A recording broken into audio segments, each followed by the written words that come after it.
siyaasiyiin waxgarad haween dhalinyaro iyo bulshada qaybaheeda kala duwan ee beelaha reer ciise ayaa usha nabadoonnimada u dhiibtay nabadoon ciiley muuse maxamed oo noqday nabadoonka guud ee beelaha reer ciise ee deegaanada gobolka hiiraan.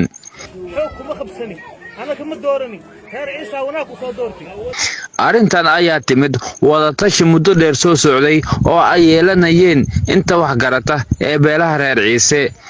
waxaana ka dhalatay natiijadan oo noqotay in nabadoonka guud ee 4 buqco ee beelaha reer ciise uu noqdo nabadoon ciiley muuse maxamed.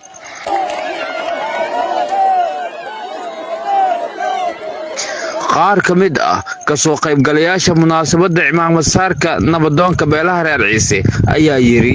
waxaa halkan la iskugu yimid masiirka reer ciise si looga tashto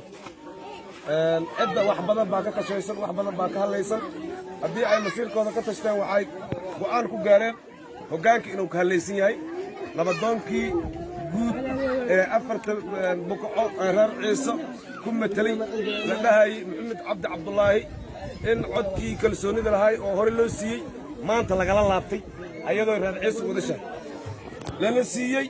nabadoon ciiley muuse maxamed sabriye. wadaadkan hadda gadaashayga fadhiyo bidaxdayga fadhiyo oo la yiraahdo ciiley muuse maxamed sabriye waa nabadoonkii oo reer ciise guudka laga dhigay reer ciise ka dhigtay kii yacni ummadda wax u tara soomaali weyn wax u tara diintiisa difaacda dalkiisa difaacda dadkiisa u roonaada ilaahay ha ka dhigo nabadoon ciiley muuse maxamed sabriye. aan isugu imaano kulankan sharafta badan oo qiimaha iyo qaayaha badan kulankaas oo daaran nabadoon cusub ay beesha reer ciise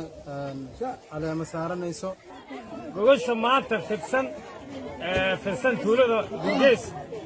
waxaa la isugu yimid waa maalintii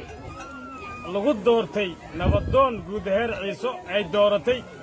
beelweynta heer ciise. alxamdulillaah shukr rabbil caalamiin. waxaan ilaahay ka rajaynayaa muddo 15 sano ah dhibaato ayaan ku jirnay nabadoon beesha hogaamiya oo horkaca oo maamulka la shaqeeya ma haynin hadda alxamdulillaah shukr caalamiin. waxaan ilaahay ka rajaynayaa waagii siyaad bar ayaa riwaayad waxaa jirtay la leeyahay guurkii agoowey sinji waa ma guuraan. waxaa malay doonaa maadaama adeerkay muuse nabadoon guud ahaa jiray dadka dhaqi jiray inuu ayma doonaa jeclahay adduunaa yidhaahdo nabadoonadii heer ciise beelweynta heer ciise u horraysa waxaa ka mid ahaa adeerkay muuse maxamed adeerkay cashir dhaajeede waa dadkii heer ciise dhaqi jiray marka faraca wadee waxaan jeclahay nabadoon ismaaciil muuse maxamed inuu noqon doono kii heer ciise dejiya ee heer ciise qaboojiya ummaddana ay ku degto waan digi weynee waxaan ilaahay ka rajaynayaa inuu na dejiyo anigoo ku hadlayaa magaca duqa magaal jalaqsi maxamed xaaji cumar. maanta laga bilaabay inaan qabowno oo aan degno oo aan nasanno ilaahaan ka rajaynaynaa oo waxaan ka rajaynaynaa inuu maanta laga bilaabo beelweynta heer ciise ilaa goonyaale ilaa bukuraale inaan qabowno aan degno maadaama nabadoonkii weligiisba nabadoon aabiis ahaa jiray ilaahay noo gacanta noo soo geliye farac yaa buu leeyahay waa inuuna horkacaan jecelnahay.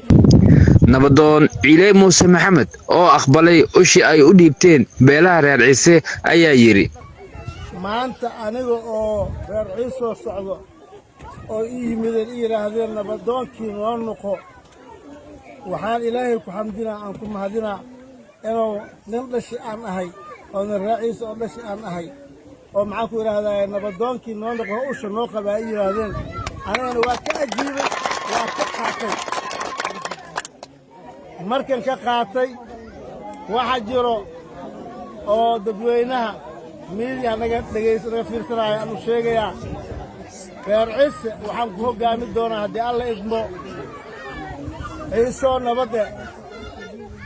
diriskiisoo nabade hadday noqon waayaan waa iska dhigaa usha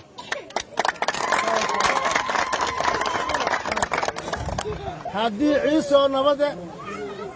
diriskoo nabad le'e oon ka waayo ma haynayo xilka hadda waa ii garteen waa uu qabanaa wax alla wixii madmadow ahoo ciise ku jirane waxaa igu ballan ilaahay eh inaan ka saaro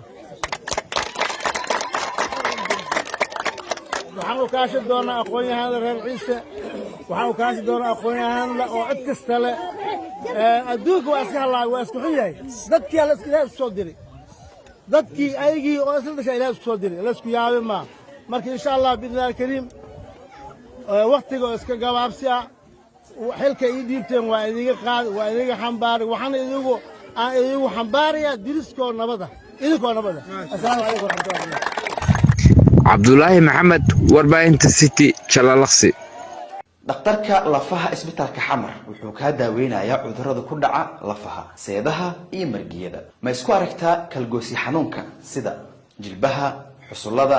kalagoosyada gacmaha anqawyada kalagoosyada cagaha sidoo kale ma isku aragtaa xanuun murqaha ah xanuun seedaha ah iyo xanuun margiyada wixii faahfaahin ah lambarka hoos ku xusan